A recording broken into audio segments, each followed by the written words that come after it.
Igeret HaKodesh Siman Yud, page 228. Acharé Drishat Shalom, Chaim. On dirait en français après des salutations d'usage. Ptar Dvara Yair Ozen, que lorsque je commence à parler, cela vient éveiller les oreilles shomat qui vont l'écouter, Tochachat Chaim, une réprimande, un reproche de vie. On dirait plutôt en français, en espérant que mes paroles vont vous toucher, que vous allez bien considérer ce que je vais vous dire. Asharocheach Hashem Chaim Ayiden Evio Vama. Dieu adresse un reproche au Bnei Israël, un reproche qui est associé à la vie et qui est transmis par le prophète d'Akadosh Baruch Hu que l'on trouve dans Echa. Chasda Hashem Kilotamnu.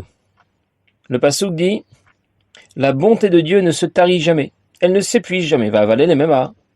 Mais le pasuk aurait dû dire Kilotamu. Elle ne s'épuise pas, Kilotamu et pas Kilotamnu, comme c'est écrit dans les mots de la Tfila, Kilotamu Chasadecha. Ça veut dire que ce pasuk, a priori, s'inscrit dans le même esprit que les mots de la Tfila qui disent Hamrachem Kilotamu Chasadecha, Dieu est miséricordieux, et sa bonté ne s'épuise pas. Mais la Noirzaken demande si le pasuk dans Echa parle de la bonté de Dieu qui ne s'épuise pas. Alors le pasuk aurait dû dire Chasda Hashem Kilotamu, pas Kilotamnu. Kilotamnu se rapporte à nous. Nous ne sommes pas tmimim ou shlemim. Nous ne sommes pas parfaits et complets. Alors je récapitule. Ce pasuk semblait assez simple en première lecture, mais nous allons devoir expliquer ce que veut dire Chasde Hashem, la bonté de Dieu, et ce que veut dire Kilotamnu. Nous ne sommes pas parfaits. Alors je vais anticiper un petit peu pour qu'on puisse le lire ensuite plus facilement dans les mots. Il y a deux sortes de chassadim, deux sortes de bonté. On distingue celle qui est sans limite et celle qui est limitée. Concrètement, quelqu'un qui donne la tzedaka, si sa bonté est limitée, il donnera la tzedaka, mais de manière raisonnable. Il a un budget alloué à cette mitzvah et il n'ira pas au-delà. Il a peut-être donné de grandes sommes à la tzedaka, mais il n'a jamais dépassé le budget qu'il s'était fixé, le budget prévu. C'est ce que nous allons appeler chesed olam. Le monde est limité. Olam. Chesed olam désigne donc une bonté qui est limitée. Et puis il y a une autre façon de donner la tzedaka, en dépassant ses limites. Dépasser le budget prévu pour la tzedaka. Et c'est ce que nous allons appeler Rav Chesed, la grande bonté. Où l'Admor Zaken va en venir? Il veut nous expliquer. Si nous avons été parfaits, si nous n'avions rien à réparer, alors on donne la tzedaka uniquement parce qu'il s'agit d'une des mitzvot de la Torah. Alors on pourrait se contenter de Chesed Olam, de donner la tzedaka avec mesure, avec raison, dans le cadre du budget que l'on a prévu. Comme toutes les mitzvot qui s'inscrivent dans un cadre limité. Et ça aurait suffi. Mais nous ne sommes pas parfaits. Nous avons manqué certaines choses. Nous avons des choses à réparer. L'otam nous. Nous ne sommes pas tmimim ou shlemim, parfaits et complets. J'ai un passif derrière moi. C'est déjà arrivé que je n'ai pas mis les tefilines un jour. C'est déjà arrivé que je n'ai pas mangé tout à fait cachère. C'est du passé, c'est vrai, ça n'arrive plus. Et ça n'arrivera plus. Mais c'est déjà arrivé.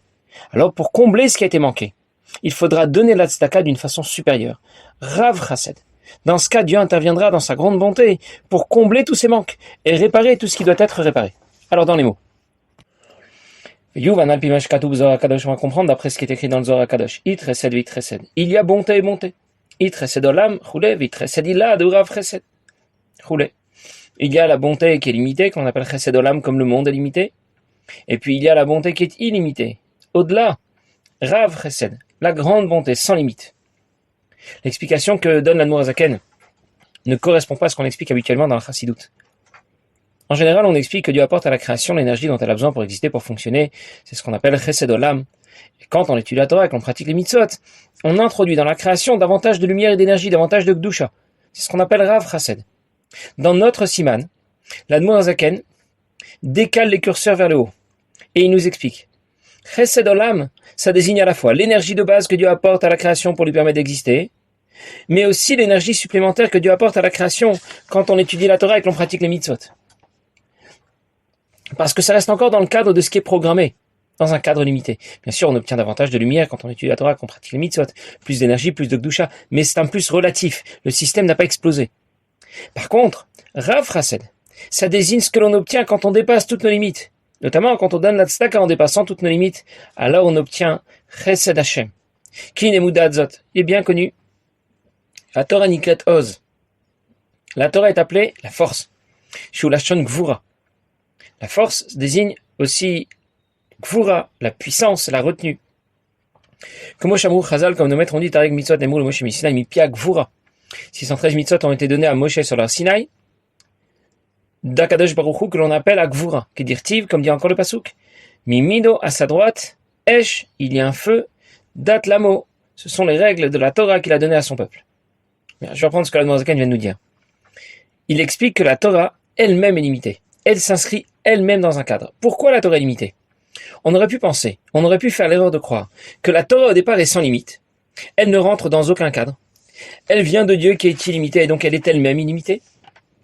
Quand elle a été donnée à l'homme dans ce monde, à l'homme qui est limité, ce monde qui est limité, alors les limites de l'homme et de la création vont s'imposer à la Torah. Voilà comment on aurait pu comprendre, et l'Admorazaken nous dit, c'est faux.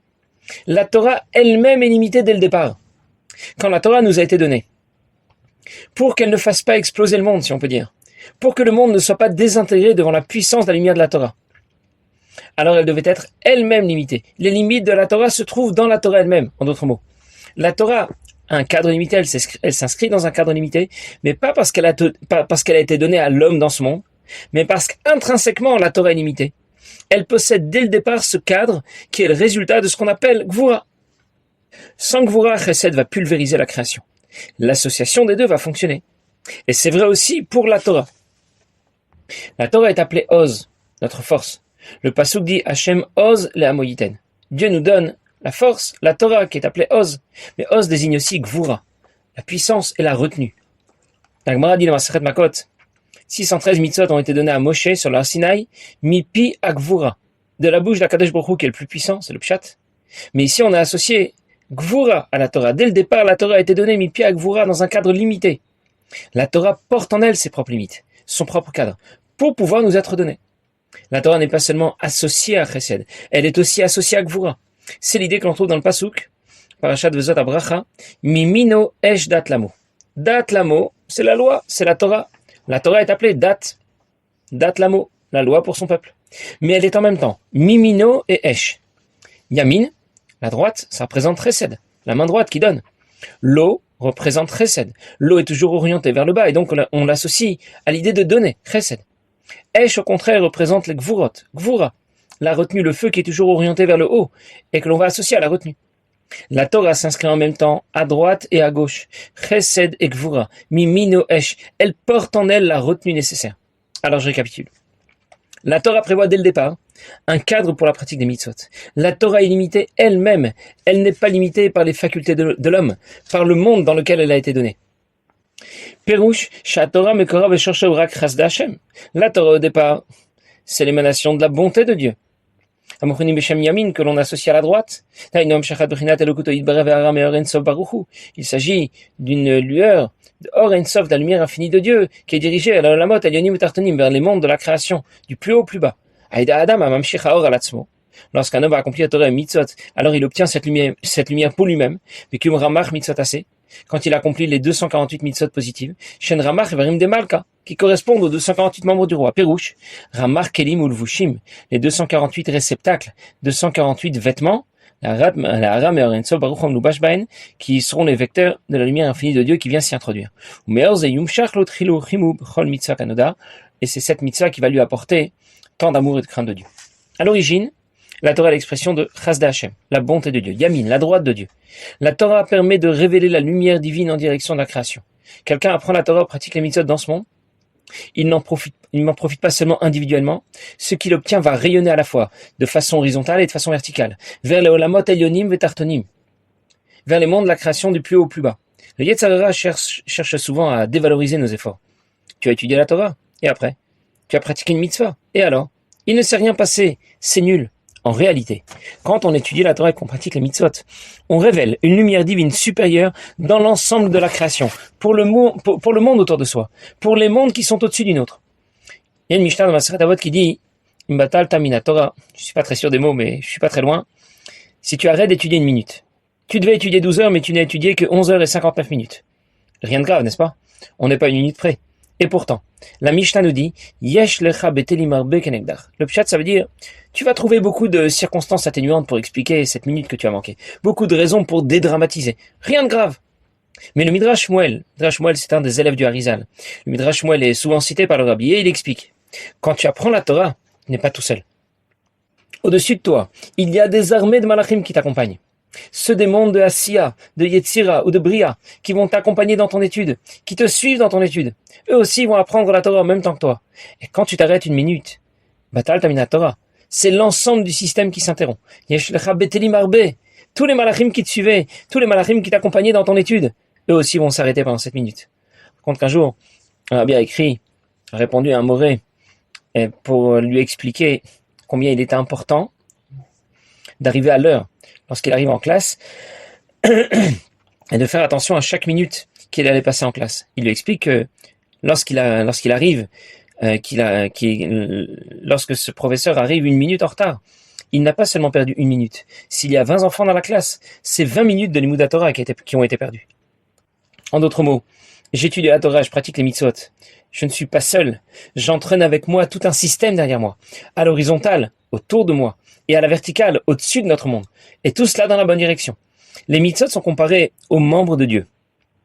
Parce que les mitzvot sont les vecteurs de la volonté de Dieu, comme un membre est le vecteur de notre volonté. Quand on pratique les mitzvot, c'est la volonté de Dieu qui se révèle et qui se déploie dans tous les mondes de la création. On obtient alors davantage de lumière. Cette lumière va inspirer davantage de crainte, davantage d'amour pour Dieu. On comprend aussi pourquoi le rabbi a lancé des campagnes de mitzvot, les mitzvahim. Le rabbi propose que l'on demande à un autre juif de faire une mitzvah. À l'époque, certains critiquaient cette approche. Ils disaient, et après, tu lui as fait faire une mitzvah, tu lui as mis les tefilines, tu as fixé une mezouza à sa porte, ok. Mais rien n'a changé. Il n'est pas plus religieux qu'avant, il est resté le même. En réalité, en pratiquant cette mitzvah, même une seule fois, il a révélé une émanation de Or Ein Sof, de la lumière infinie de Dieu, Bayonim ou Vatartonim, dans les mondes supérieurs à la création et dans le nôtre. Et ça va l'aider à progresser, à approcher différemment l'importance de l'étude de la Torah, de la pratique des mitzvot. On n'essaie pas d'abord de convaincre, d'abord de sensibiliser. On commence par proposer à quelqu'un de pratiquer concrètement une mitzvah. Tu n'y crois pas? Pour l'instant, mets les tefilines, fixe une mezouza à tes portes, mange kasher. La lumière que va lui apporter la mitzvah finira par le convaincre, finira par le sensibiliser. Alors je récapitule. Cet aspect de la Torah, c'est celui que l'on appelle Mimino, Chesed, celui que l'on associe à la droite et à la bonté. Il révèle une lumière puissante dans l'ensemble de la création, qui va rayonner, briller à l'horizontale, à la verticale. Mais en même temps, pour que la création puisse supporter cette lumière, la Torah porte en elle la retenue adéquate que l'on appellera Esh et Gvura.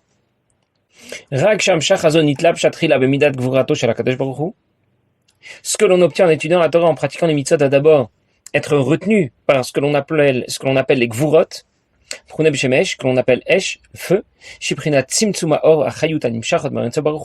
venir limiter l'explosion de lumière que l'on obtient en pratiquant les mitzvot, une lumière qui est infinie. Or Ein Sof pour que cette lumière puisse intégrer l'action concrète de la mitzvah, l'objet concret.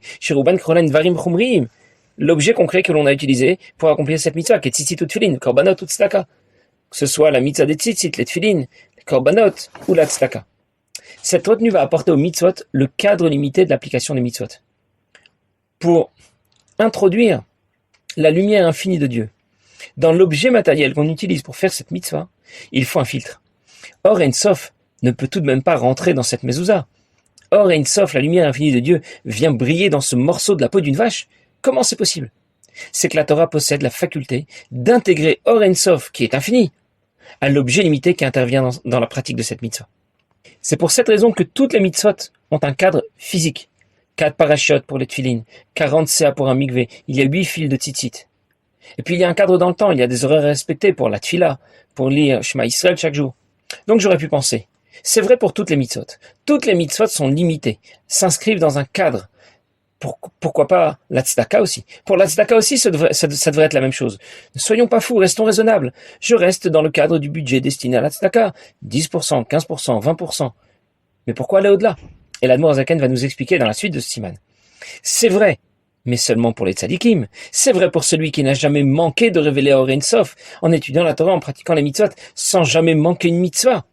Mais celui qui un jour manque une mitzvah n'a pas pu révéler Or Ein Sof Be'elyonim ou Betartonim comme il aurait dû. Et même si à partir d'aujourd'hui, il va le faire, ce qui s'est passé est perdu. Bien sûr, nous ne voyons pas la lumière exceptionnelle que l'on révèle quand on pratique les mitzvot, que l'on étudie la Torah. Un tzaddik est capable de la voir. Mais au moins, nous savons que lorsqu'on pratique la Torah et que l'on pratique les mitzvot et que l'on étudie la Torah, eh bien, il se passe des choses exceptionnelles. On raconte que lorsque le tzaddik Rabbi Elmi Paritch n'avait encore que 2 ans. Son père, Meir, l'a amené pour rencontrer Nachum Tchernobyl. Il était parti voir Nachum Tchernobyl. Et il le portait dans ses bras. Il n'avait que 2 ans. Nachum Tchernobyl était très grande taille. Et lorsque le petit garçon a vu le tzaddik, Nachum Tchernobyl, alors il a demandé à son père, « Qui est ce monsieur si grand ?» Alors son père lui a dit, « C'est un grand-père. » Alors Rabbi Hillel, le petit garçon, lui a dit, « Et regarde, il y a une grande flamme au-dessus de sa tête. » Alors Reb Nachum a dit à Meir, qui avait entendu la conversation, il a dit, « Regarde, fais très attention à cet enfant, protège-le bien. » Bien sûr, nous ne pouvons pas voir la lumière exceptionnelle qui se révèle quand on étudie la Torah et qu'on pratique les mitzvot, mais au moins nous avons l'information, et nous savons maintenant que chaque mitzvah, chaque moment passé à étudier la Torah, c'est énorme. Ça a énormément de valeur, et ça nous amène une lumière qui va nous aider dans la vie, qui va nous aider à progresser, à avancer, à développer plus d'amour, plus de crainte pour Dieu, et à progresser en chemin de Torah et mitzvot. Passez une bonne journée.